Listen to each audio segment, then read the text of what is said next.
반갑습니다. 현대모비스, 현대차그룹 미국 전기차 시장 투자 수혜주로서 다루도록 하겠습니다.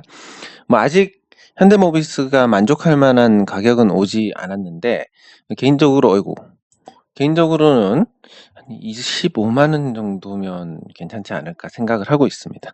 그래서 대략 이 가격이면 매력이 있다라는 기준으로 보시고, 그리고 유통 주식 수가 적다는 장점, 현대차 그룹 내에서 가장 적은데 기아차가 31.3, 기아차를 비롯한 최대 주주, 그리고 9.94 국민연금, 미래에셋 자산이 5.1, 그리고 자사주가 3.19에 외국인 투자자들이 37.09, 기타 자산 운용사들이 2.5% 정도를 갖고 있습니다. 그래서 거의 90%에 육박하는데, 요 정도 유통 주식 수가 적은 종목이면 호재에 굉장히 민감하게 반응할 수 있습니다.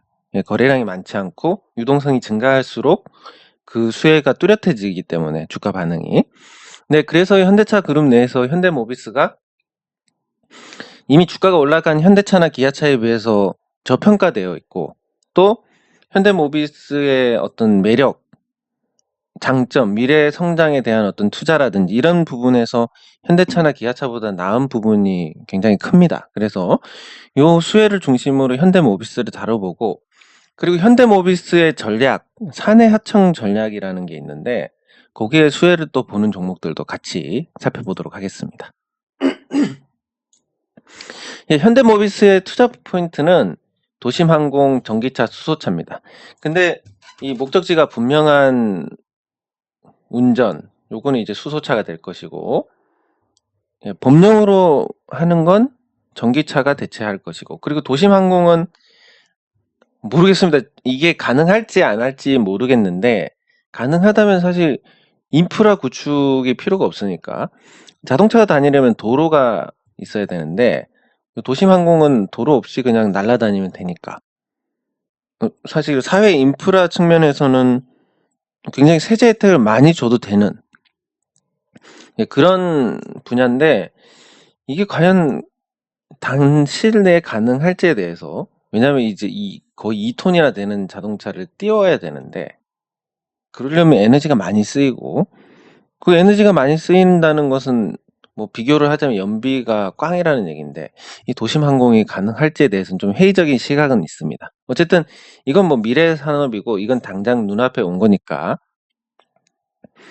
전기차하고 수소차를 중심으로 봐야 되는데, 일단 현대모비스의 가치를 보면 적정한 수준입니다. 지금 주가로는.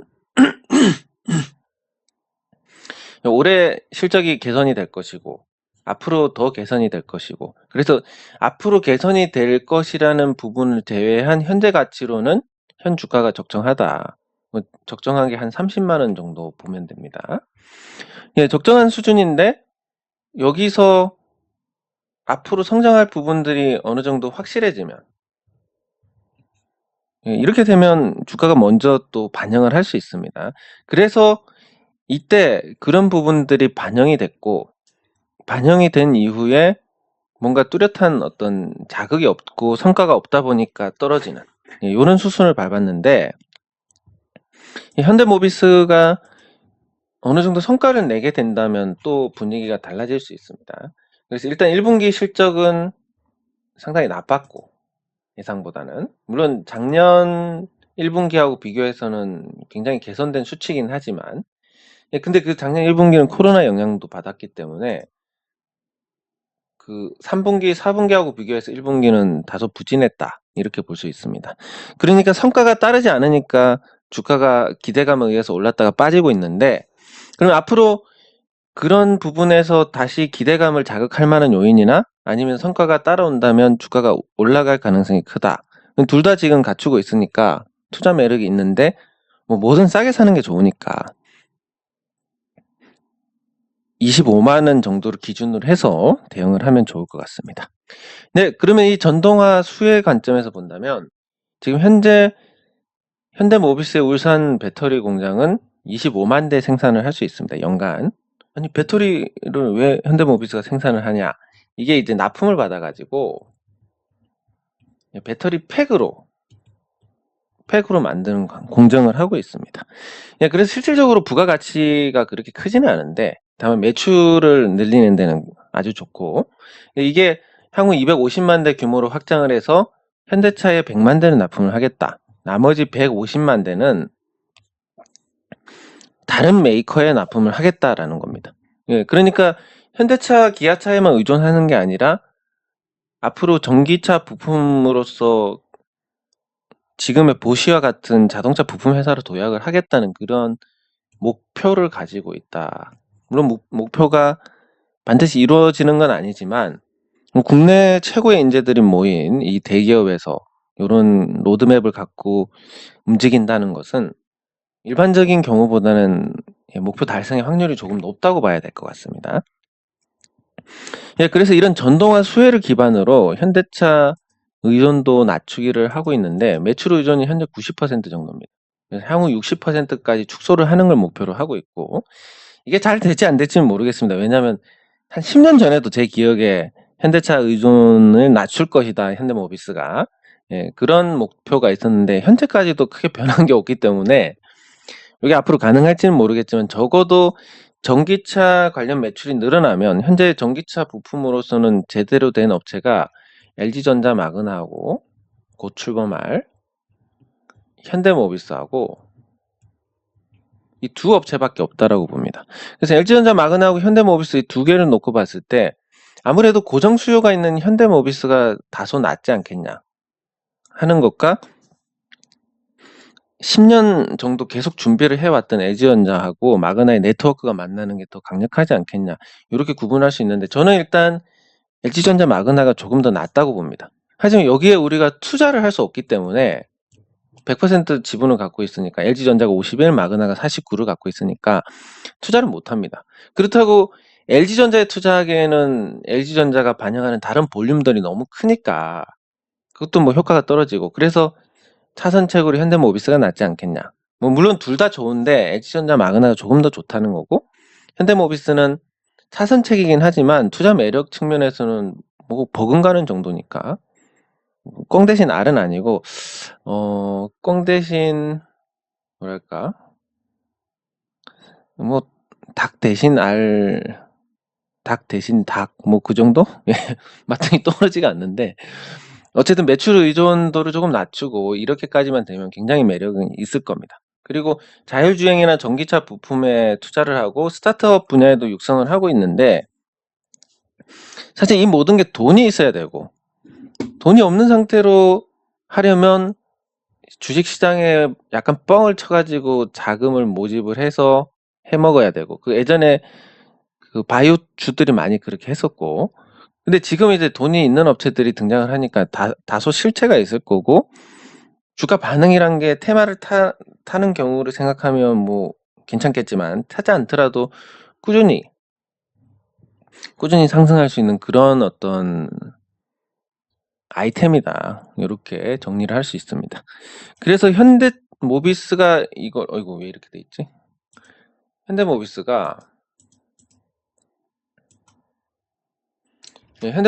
이 친환경차 핵심 부품을 생산하는 그런 설비 투자를 하는데 굉장히 영리한 전략을 하고 있습니다. 이 설비 투자를 어떻게 하냐면 직접 한다 그러면 직접 투자 비용이 나가야 되고, 그리고 고용도 직접 해야 됩니다.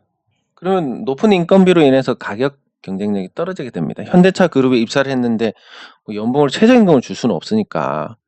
네, 그래서 현대모비스 친환경차 핵심 부품 생산에서 가져온 전략이 사내 하청 전략입니다. 무슨 얘기냐면 예를 들면 대구 공장에 현대모비스 사내 하청으로 경창산업이라는 회사가 들어갑니다. 그러니까 이름은 현대모비스로 납품이 되는데 공장은 경창산업의 공장이고 그 고용된 사람들도 경창산업에서 다 책임을 집니다.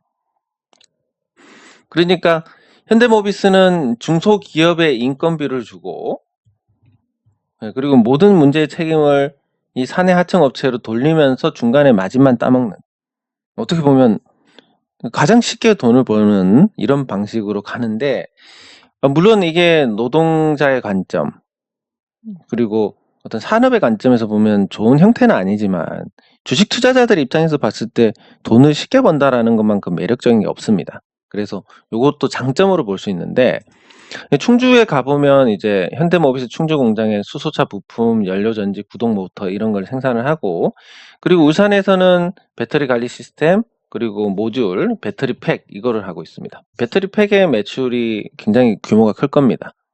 네, 그리고 대구에서는 모터하고 제어기를 하고 평택에서는 연 15만 대 규모의 전기차 전용 모듈 부품을 생산하는데 여기에 여러분들께서 잘 알고 있는 업체가 사내하청으로 들어가게 될 겁니다. 네, 그래서 이런 친환경차 핵심 부품 생산을 굉장히 영리하게 하고 있고 그래서 여러분들 현대차가 노사 분규 때문에 파업을 했다. 기아차가 파업을 했다. 이런 얘기는 많이 들어봤지만 현대모비스가 파업을 했다. 이런 건 들어보지를 못했을 겁니다. 그리고 앞으로도 들을 가능성이 크지 않은 게 이런 친환경차 핵심 부품 생산을 사내 하청업 형태로 가고 그러면 사내 하청에서 만약에 이거 너무 부당하다 나 안 해라고 하면 다른 업체를 대체를 하면 되니까. 물론 지금은 대체를 할 수 있는데 관계를 맺게 되면 대체가 안 될 겁니다. 그러면 보통 어떻게 하냐면 장기 공급 계약을 하게 됩니다. 장기 공급 계약을 해서 한 10년 정도 이렇게 한 다음에 공시를 내지 않을 만큼 규모로 쪼개가지고 물량을 줍니다. 뭐 매출의 한 20% 정도로. 그렇게 묶어버리면 뭐 중간에 어떤 문제가 생길 것도 없고 근데 낮은 인건비로 대기업이지만 낮은 인건비로 생산해서 납품을 하게 된다. 뭐 굉장히 매력적인 게 아닐 수가 없습니다. 예, 그리고 이 자동차 핵심 부품 파워트레인은 이 내연 기관차용 파워트레인 같은 경우는 현대차하고 기아차가 직접 생산을 합니다. 엔진 같은 거. 그러니까 현대모비스가 자동차 부품 회사로서 매출 규모가 세계 6위까지 올라가긴 했지만 이 핵심 부품을 직접 생산하지는 않는 겁니다. 그러니까 뭐 샤시라든지 이런 다른 격가지 부품을 생산하면서 여기까지 올라왔는데 전기차용 파워트레인은 현대차가 생산하고 기아차가 생산하는 게 아니라 현대모비스가 생산을 한다. 여기에 핵심을 둬야 됩니다. 그러면 현대차, 기아차가 생산하는 이 파워트레인 그러니까 사실상 자동차의 핵심인데 그걸 전기차로 전환할수록 현대모비스가 가져온다. 그러니까 앞으로 현대모비스가 굉장히 커질 수밖에 없다라는 것을 의미를 합니다. 그래서 전기차 비중이 증가할수록 현대모비스의 매출이 증가하는 이런 일이 발생을 하고 예, 그런데 현대차, 기아차처럼 뭐 평균 연봉이 1억이라든지 이런 게 아니라 사내 하청업체로서 이 비용을 통제를 하기 때문에 매출이 증가하면 이익이 폭증하는 구조가 될 겁니다. 이게 불과 한 3, 4년 안에 일어나는 일인데 그 사이에 시장이 나빠지거나 뭐 여러 변수가 있기 때문에 뭐 현대모비스를 무조건 다 사야 된다 이게 아니라 그래도 이런 변수들 때문에 더 싸질 때까지 기다려 보자라는 거고 이렇게 하면서 이제 사내 하청업체들의 수혜가 증가를 하게 됩니다. 그러면서 이제 관련주들이 함께 관심을 받는 이런 구조가 될 것인데 이걸 이제 얼마나 기다려야 될지는 모르겠지만 미리 알고 선점을 해서 기다리면 맞을 때까지 기다리면 결국은 맞추게 되는 그런 접근이 가능하니까 관심 있게 보시면 될 것 같습니다. 그래서 이 사내 하청 같은 경우는 노사 분규에 시달리는 현대차, 기아차와 달리 현대모비스는 노사 분규 관련해서 관련 뉴스가 거의 없습니다. 그러니까 사내 하청의 이 장점을 앞으로 계속 가져간다는 거고 완성차에 비해서 자동차 부품이 영향을 덜 받습니다. 왜냐하면 AS 수요가 있으니까. 그래서 자동차가 판매가 되고 한 3년 지나고 나면 4년째부터는 AS 부품이 본격적으로 투입이 됩니다. 네, 그러니까 이 매출이 남아있는 상태로 또 신차의 매출, 신차에 들어가는 부품 이런 것들이 더해지니까 완성차에 비해서는 확실히 안정적이고 경기 영향을 덜 받는다. 근데 시장에서는 가장 부정적으로 생각하는 게 불확실성입니다. 이런 불확실성이 경기에 의해서 경기가 어떻게 될지 모르니까 그 자체가 불확실성인데 경기 영향이 덜하다는 것은 그 불확실성이 그만큼 적다라는 겁니다. 그래서 현대모비스의 강점이라고 하면 사내 하청 제도하고 불확실성이 덜한 사업 구조다. 근데 여기에서 현대차, 기아차가 직접 생산하는 파워트레인을 전기차용 친환경차에서는 현대모비스가 직접 생산을 한다. 그러면 그 부가가치를 다 가져오는 거니까 현대모비스가 앞으로 현대차 그룹 내에서 핵심 기업이 될 가능성이 굉장히 높습니다. 근데 핵심 기업이 될 거면 주가가 올라야 되는 거 아니냐. 일단 지배구조 개편을 하고 나서 올라야 되니까. 그래서 이게 개인적인 생각은 그 현대모비스를 중심으로 지금 현재 현대모비스가 갖고 있는 현대모비스 최대 주주가 기아차입니다. 기아차가 지분을 17.33을 갖고 있습니다. 그리고 정몽구 회장의 단일 지분으로는 가장 많습니다. 7.15. 그리고 현대제철이 5.81. 그리고 뭐 정의선 부회장하고 현대글로비스가 합쳐서 한 1% 정도 갖고 있는데, 그러면 이 기아차가 보유한 현대모비스 지분만 사면 사실 지배구조 개편이란 거 할 것도 없이 끝납니다. 그래서 기아차가 갖고 있는 현대모비스 지분 가치를 보면 현재 주가가 올라 있는 상태라서 대략 26조로 잡고 여기에 17조를 잡으면 한 5조 정도 될 겁니다. 5조 원의 재원을 어떻게 마련하느냐가 핵심인데, 그게 이제 현대글로비스 주식을 팔아가지고 기아차 주식을 사는 이런 방식이 있습니다. 그래서 뭐 나중에 이제 이런 구조로 가게 될 것인데, 이 구조가 완성되기 전까지는 주가를 어느 정도 누르게 될 겁니다. 의도적으로. 물론 인위적으로는 못하겠지만 지금 주가가 오르는 걸 좀 불편해하는 그런 형태가 될 것이고, 그랬을 때 현대모비스를 우리가 조금 저렴한 가격에 살 수 있는 기회가 있을 것이며, 앞으로 현대차 그룹의 부가가치를 독점을 하는, 그래서 사실 뭐 현대글로비스하고 합병을 하는 게 가장 좋지 않을까, 뭐 이런 생각을 하는데, 어쨌든 그런 형태가 돼서 앞으로 투자의 어떤 성과를 내는데 비교적 확실한 어떤 싸게 사주면서 또 이 지배구조 개편이 완성되면 주가를 누를 이유가 없으니까 비싸지고, 거기다가 핵심 부가가치를 다 가져왔으니까 거기에 따른 어떤 실적도 더 좋아지고, 뭐 이렇게 따졌을 때 투자 매력이 굉장히 크지 않나 생각을 할 수 있습니다. 근데 어쨌든 이 현대모비스는 대형주기 때문에 현대모비스로 대박은 어렵습니다. 뭐 25만 원에 샀다 해도 뭐 많이 가면, 진짜 많이 가면 100만 원일 겁니다. 그러면 이게 한 3, 4년 걸려서 25만 원에 사가지고 100만 원을 가는데, 그 사이에 뭐 시장이 나빠지거나 하면 이게 3, 4년이 아니라 10년이 걸릴 수도 있습니다.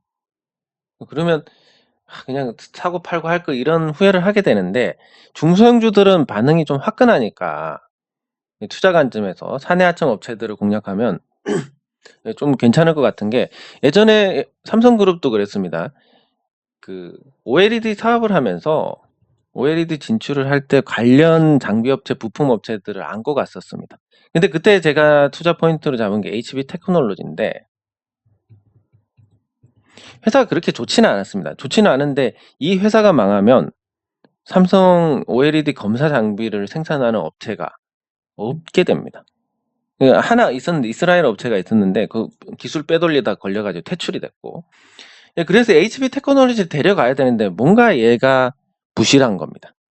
그러니까 제일모직에서 그 도광판 사업을 떼서 매출을 만들어주고, 그리고 뭐 신규 개발할 때마다 참여를 시켜가지고, 사실상 HB테크놀로지는 삼성에서 키웠다라고 볼 수 있는데, 그렇게 하면서 주가가 어쨌든 6배가 올랐습니다. 그리고 지금 주가는 이제 많이 반납을 하긴 했지만 지금도 계속 삼성 디스플레이하고 관계를 맺고 있습니다. 이게 이제 관계가 끊어질 수가 없는 상태가 됐으니까.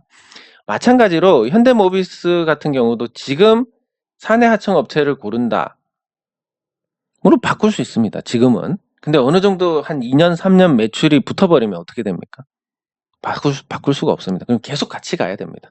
그래서 현대모비스 충주 공장에 보면 그린 이노텍, 동우 FC, 화인텍 이런 업체들이 있는데 다 비상장사입니다. 그리고 MVH 코리아도 있지만 이게 울산 공장에 있을 겁니다. 울산 공장에 있지만 이 회사도 비상장사입니다. 그럼 뭐 시장에 등장할 때 공략하는 거야 뭐 상관이 없겠지만, 비상장사인데 우리가 투자할 방법이 없지 않습니까? 그러면 전기차 사내 하청 업체로서 지금 상장회사인 경창산업하고 영신금속, 이 두 개가 있습니다. 경창산업은 대구에 있고 이 현대모비스 평택 포승공장에 영신금속이 입주를 하게 됩니다. 그러면 사내하청 업체로 가기 때문에 현재 상황에서 업체를 바꿀 가능성은 있습니다. 물론 지금 투자를 하고 진행을 한다고 하니까 여기서 틀어지는 가능성은 크지 않은데, 뭐 주주운동에 대해서 제가 조금 강도를 조절한 것도 이런 민감한 프로젝트가 진행이 되는데 주주들이 방해를 놔서는 안 되겠다. 그런 부분들이 작용을 했습니다. 근데 만약에 이거 성공하면 영신금속은 지금 현재 매출만큼 이 현대모비스에서 매출이 더해지는 거니까 앞으로 전기차 수요가 늘어나고 하면 지금 매출이 한 2,500억 정도까지 올라가고 매출이 영업이익률이 규모의 경제에 의해서 개선이 된다면 100억 이상은 쉽게 나올 겁니다. 이게 한 3, 4년 안에. 그러면 우리가 주주운동을 하는 것도 회사 잘 되고 주주한테 잘 되자고 하는 건데, 뭐 이런 민감한 상황에서 우리가 모르면 몰랐지만 알게 됐으니까 조금 기회를 줘야 되지 않나. 대신에 충분히 요구를 할 건 해야 되는 거고, 주주가치 제고를 위해서 뭔가 액션을 취해라. 네. 그래서 그런 게 만약에 된다면, 이런 게 된다면 우리도 하나씩 양보를 하면서 전체 주주들이 잘 만들어가는 그런 회사로 갈 수 있을 겁니다. 네, 아주 이상적인. 네, 그래서 이 경창산업하고 영신금속이 사내하청 업체로서 장기간 수혜를 볼 수 있는 그런 과정이다. 그리고 현대모비스 주가하고 비교를 해보겠습니다. 현재 현대모비스 주가는 코스피가 부진한 것도 있고 기대감에 의해서 너무 많이 오른 게 또 조정을 받는 것도 있는데, 근본적으로는 지배구조 개편 전까지 현대모비스 주가가 오르면 불편합니다. 오너 일가가. 뭐 인위적으로 어떻게 할 수는 없겠지만 뭐 심하게 오르면 지배구조 개편을 완성을 못할 수도 있고 연기를 할 수도 있고, 그러니까 현대모비스가 내려갈수록 오너 일가가 좋으니까, 그래 상속세도 줄어드니까 7.15% 정문구 회장 지분. 예, 그래서 어느 정도 조정을 받다 보면 요 이하로는 떨어지기가 조금 힘들 겁니다. 매물대가 많아가지고 요 이하로 내리려면 굉장히 많은 어떤 매물이 쏟아져야 되고, 그렇게까지 해서 요 이하로 밀어버릴 만한 그 정도의 동기는 없습니다. 네, 그래서 한 25만 원 정도를 잡고 뭐 조정을 5월 달이나 8월 달에 조정을 받는다. 요 시기에서 25만 원을 기다렸다 잡으면 나쁘지 않을 것 같습니다. 현대모비스는. 왜냐하면 장기적으로는 이 수혜가 확정이 됐고, 가장 핵심이 이거. 현대 기아차가 생산하는 이 파워트레인, 엔진 같은 거 전기차로 갔을 때 현대모비스가 생산을 한다. 다 가져오는 겁니다, 이거는. 네, 그래서 25만 원에 사서 기다린다는 것은 좋은 전략이고, 다만 이제 대형주 같은 경우는 수급 영향도 무시할 수 없고, 또 장기간의 어떤 변수 같은 거, 시장 변수라든지 아니면 자동차 산업의 변화라든지 뭐 아니면 뭐 법인세 인상 같은 정치적인 문제라든지 이런 거에 무사할 수 없기 때문에 이때 사서 뭐 조금씩 대응은 해 나가셔야 될 겁니다. 게으르게 가져갈 수는 없고. 예, 그러면 경창산업을 보면 현대모비스하고 달리 계속 큰 틀에서는 우상향 기조를 유지를 하고 있습니다.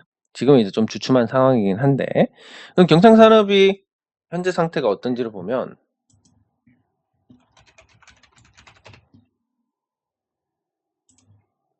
최대주주 지분율이 조금 많습니다. 47%나 되고, 네, 그리고 저평가 종목 아직도 저평가입니다. 많이 올라왔죠. 이제 적정한 수준이고, 그리고 실적도 양호하게 납니다. 다 좋은데 최대주주 지분율이 낮으니까 주가에 신경 안 쓸 가능성이 있다. 그러니까 이게 이렇게 저평가되어 있다가, 그 전에도 보면 코로나 전에도 보면 저평가 상태였습니다. 이 저평가되어 있다가 이제야 이제 관심을 받아가지고 움직이는데, 근데 최대주주 지분율이 높다는 게 주가에 신경을 안 쓴다는 의미도 있지만, 또 다른 측면에서 보면 이제 동기를 아주 무력화시키는 그런 일이 생길 수 있습니다. 무슨 얘기냐면, 일단 대부분의 주가는 뭐 크든 작든 인위적인 어떤 흐름들이 개입이 될 겁니다. 그럼 그 인위적인 흐름이 개입이 됐을 때 얘네들이 이제 주가를 한 10,000원까지 올려가지고 털어먹어야지, 이런 생각을 갖고 움직인다고 봤을 때 요 47% 최대 주주가 10,000원 갔으면 내가 한 7%만 팔아야지. 그래도 경영권에 문제가 없으니까. 여기 때려버리면 흐름 자체가 다 망가집니다. 그래서 최대 주주 지분율이 높다는 종목들은 주가에 신경을 안 쓴다는 것 외에도 주가가 많이 오르면 어느 정도 팔아버릴 수 있다라는 거. 이 동기를 무력화시킬 수 있다는, 주가 상승의 동기를 무력화시킬 수 있다라는, 이것 때문에 전 개인적으로 이런 지분율이 높은 종목들을 선호하지 않습니다. 물론 또 그런 종목들 중에서도 잘 올라가는 종목도 있겠지만, 근데 영신금속은 보면 비슷한 흐름입니다. 경창산업하고 영신금속하고. 그래서 영신금속이 뭐 주주운동 때문에 오른 것도 있겠지만, 전반적으로 이런 전기차 시장 전환 과정에서 수혜를 받을 수 있는 종목으로, 그리고 워낙 또 저평가되어 있었고, 그래서 이런 과정을 밟아 나가고 있는 것 같은데, 그 영신금속 같은 경우는 경창산업하고 비교해가지고 뭐 실적도 다소 밀리고 자산 가치도 다소 밀리고 그렇습니다. 그렇지만 경창산업이 갖지 못한 거, 최대 주주가 27%니까 주가에 신경 안 쓸 수가 없습니다. 그렇다고 주가가 많이 올라가서 판다? 경영권이 위협을 받습니다. 그러니까 그런 부분에서 어느 정도 안전장치가 있고, 그리고 시가총액으로만 보면 경창산업이 1,000억 원대인데 영신금속 아직도 600억 원대입니다. 사실 뭐 시장 유동성이 좋아지면 1,000억 이하로는 이제 앞으로 구경할 수 없을 것 같다라고 생각은 하는데, 그게 이제 좀 아직도 여전히 가볍다 보니까, 그런 측면에서 이런 수혜가 반영이 되는 게 조금 강하게 드러날 수 있지 않겠나, 이렇게 생각을 하고 있습니다. 그래서 현대모비스는 25만 원까지 기다렸다 담으시면 되고, 경창산업이나 영신금속은 현대모비스 사내 하청업체로 중장기적인 모멘텀까지 갖고 있는 종목들인데, 단기간 흐름도 좋았고, 다소 꺾이려고 하는 이 경창산업보다는 영신금속이 조금 더 부담이 없다. 뭐 그렇다고 지금 산다는 개념이 아니라 뭐 보유하신 분들이 더 지켜보는데 부담이 없지 않을까, 이런 정도로 생각을 하시면 될 것 같습니다. 그래서 요약을 하면 현대모비스 투자 포인트는 도심항공, 전기차, 수소차 3개인데, 도심항공은 사실 아직 감이 안 오기 때문에 전기차하고 수소차를 봐야 되고, 이 전동화 수혜, 현대차가 전기차 관련된 투자를 한다, 기아차가 전기차 관련된 투자를 한다. 전부 전기차 관련 기술 축적을 하고 전기차 생산, 그리고 전기차 특허 획득이라든지 이런 쪽으로 다 투자가 되는 겁니다. 근데 실질적으로 부품을 생산하는 업체는 현대모비스고, 그리고 현대차 의존도를 앞으로 낮춰 나가면서 성장성 높은 신사업에 투자를 확대를 해 나간다면, 그러면 더 관심을 받을 수 있는데, 충주 공장, 울산 공장, 대구 공장, 평택 공장 이렇게 나눠 가지고 전기차 부품, 핵심 부품을 생산을 합니다. 그리고 파워트레인, 내연 기관차에서 파워트레인은 현대차, 기아차가 직접 생산을 했는데, 앞으로 전기차용은 현대모비스가 생산하니까 이 그룹 내의 부가가치를 독식할 가능성이 높다. 그 얘기는 곧 실적이 앞으로 크게 증가할 수 있다라는 것이고, 노조 문제로 인해서 골치가 아픈 현대차 그룹 내에서 사내 하청 방식이라는 이걸로 그 문제를 피해가는 것과, 자동차 부품 회사다 보니까 AS 수요까지 있어서 경기 영향을 덜 받는다는 강점까지 있습니다.